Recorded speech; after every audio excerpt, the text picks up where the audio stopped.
दोस्तों कैसे हैं। उम्मीद करता हूँ आप अच्छे ही होंगे। दोस्तों आज मैं आप लोग के लिए एक स्टोरी लेके आए हुए हैं। बहुत ही अच्छा इंटरेस्टिंग स्टोरी है। इस स्टोरी को आप शुरू से लेकर लास्ट तक देखेंगे तो आपको बहुत कुछ अच्छी शिक्षा मिलेगी, जिनका जीवन में बहुत यूज होगा, उपयोग होता है। दोस्तों ये जो स्टोरी है इसका हम एक एक वर्ड का हिंदी करके अभी आपको बताएंगे, जिससे आपको अंग्रेजी का हिंदी करना आसानी से आ जाएगा। और यदि आपको अंग्रेजी पढ़ने में प्रॉब्लम होता है, आप नहीं पढ़ पाते हैं, तो इस वीडियो को आप देखेंगे तो आपको अच्छे से आपको अंग्रेजी पढ़ने भी आपको आ जाएगा। तो दोस्तों स्टार्ट करते हैं। The fox and the stork, यानी कि लोमड़ी और स्टार्क का अर्थ होता है सारस। ठीक है। फॉक्स का अर्थ होता है लोमड़ी, एंड का अर्थ होता है और, द स्टार्क का अर्थ होता है सारस। यानी ये जो कहानी है, यानी एक लोमड़ी और सारस के बीच की ये कहानी है। A selfish fox once invited a stork to dinner at his home in a hollow. A a selfish का अर्थ होता है एक स्वार्थी। फॉक्स का अर्थ होता है लोमड़ी, एक स्वार्थी लोमड़ी। वंस का अर्थ होता है एक बार। इनवाइटेड आमंत्रण किया।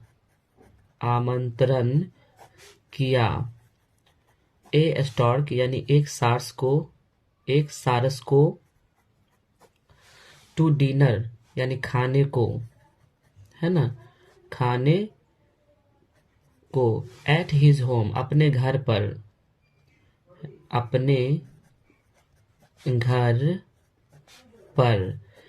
इन ए हॉलो ट्री। इन का अर्थ होता है में, ए का अर्थ होता है एक, हॉलो का अर्थ होता है छिद्र, ट्री का अर्थ होता है पेड़। यानी ये जो सारस जो था, यानी पेड़ का जो छिद्र था, वहां पे वो लोमड़ी को आमंत्रण किया था खाने के लिए। दैट इवनिंग वह शाम, द स्टार्क फ्लू सारस उड़ा। फ्लू का अर्थ होता है उड़ना, यानी सारस उड़ा। To the fox home and knocked. To का अर्थ होता है कि और, फॉक्स का होम का अर्थ होता है लोमड़ी के घर। यानी वो जो सारस जो था वो लोमड़ी के घर की तरफ उड़ के आया था। एंड और, नॉक्ड का अर्थ होता है खटखटाया ऑन द डोर दरवाजे पर। डोर का अर्थ होता है दरवाजा, ऑन का अर्थ होता है पर, यानी दरवाजे पर with her long beak. With का अर्थ होता है साथ, हर का अर्थ होता है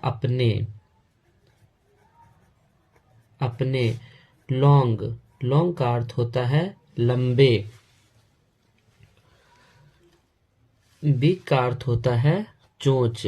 यानी वो जो उसका जो था लंबा चोंच था, वो आया था लंबे चोंच से। The fox opened the door and said, लोमड़ी ओपन द डोर दरवाजे खोली और कही। फॉक्स का अर्थ होता है लोमड़ी। ओपेंड का अर्थ होता है खोली या खोला। द डोर यानी दरवाजे। एंड और, सैड यानी कहा, यानी लोमड़ी ने दरवाजा खोला और कहा, please come in and share my food. कृपया आप अंदर आए, कृपया आप अंदर आए और शेयर का अर्थ होता है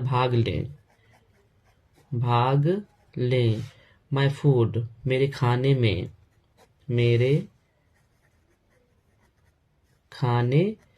में, यानी वो जो सारस जो था उसको वो अंदर बुला रहा था, है ना। तो वो कैसे खाती, वो तो नहीं खा पाता। तो दोस्तों, मोरल ऑफ द स्टोरी, इस कहानी के कुछ नैतिक हैं। इस कहानी के नैतिक है ना, यानी इस कहानी से हमें कुछ शिक्षा मिलती है। A selfish act can backfire on you. कोई स्वार्थी काम आप पर भी भारी पड़ सकता है। कोई स्वार्थी कार्य आप पर भी भारी पड़ सकता है। तो दोस्तों, ये कहानी आप लोग को अच्छा लगा होगा, है ना। इस कहानी को एक बार हम और अच्छे से समझा देते हैं। दोस्तों, ये जो कहानी है एक लोमड़ी और सारस के बीच की कहानी है। A selfish fox once invited a shark. एक बार एक स्वार्थी लोमड़ी सारस को आमंत्रण किया। A to dinner at his home in hollow, यानी अपने घर पे, उसका जो घर था वो छिद्र में था पेड़ पे, वहां पे वो इनवाइट किया था खाने को। दैट इवनिंग, वो शाम, the shark flew to the fox home. वो शाम वो लोमड़ी के घर पे गया और नॉक्ड और खटखटाया। On the door with her long beak, है ना, दरवाजे पर गया और साथ अपने लंबा चोंच से। The fox open the door and said. लोमड़ी दरवाजे खोली और बोली, है ना, please come in and share my food. आप अंदर आए और आप मेरे साथ खाना में भाग लें। तो दोस्तों, एक वो क्या हुआ था, उसको ठगा था, तो लोमड़ी भी क्या हुआ, उसको घर पे खाने को बुला के उसको भी वो ठगी। तो दोस्तों, इस कहानी से ये शिक्षा मिलती है कि यदि आप किसी के साथ आप स्वार्थी काम करते हैं तो कभी वो आप पर भी उलट के पड़ सकता है। यानी किसी के साथ आप धोखाधड़ी, स्वार्थी काम नहीं करना चाहिए।